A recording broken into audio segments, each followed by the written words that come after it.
வணக்கம். இது வந்து இருங்குச்சோளம். மானாவாரியாக விதைச்சது.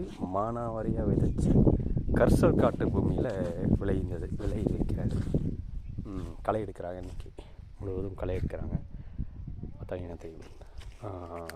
இது சுமார் ஒரு 13 வருடமாக வந்து தரிசாக இருந்த இடம். எதற்காக தரிசாக இருந்தேன்னா, அப்பா தவறின பிறகு இந்த இடம் வந்து முழு தரிசாக தான் இருந்தது. அதை எடுத்து செய்கிறதுக்கு ஆள் இல்லாமல் இருந்தது. இப்போது தான் விவசாயம் இந்த பகுதியில் வந்து செய்கிறோம்.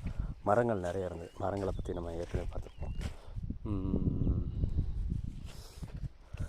வெயில் கடுமையான வெயில், மழை இல்லாதனால நிறைய வாடி இருக்குது.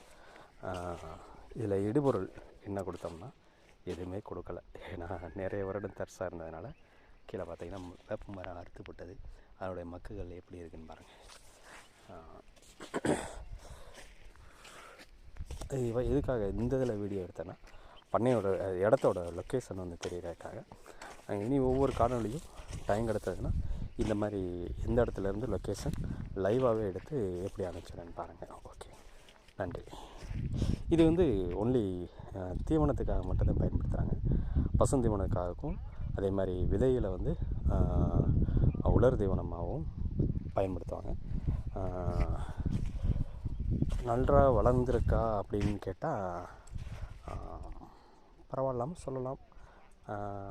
பட் நம்ம ஊரில் மற்றவங்களுக்கு இருக்கிற அளவுக்கு ஓரளவு பரவாயில்ல.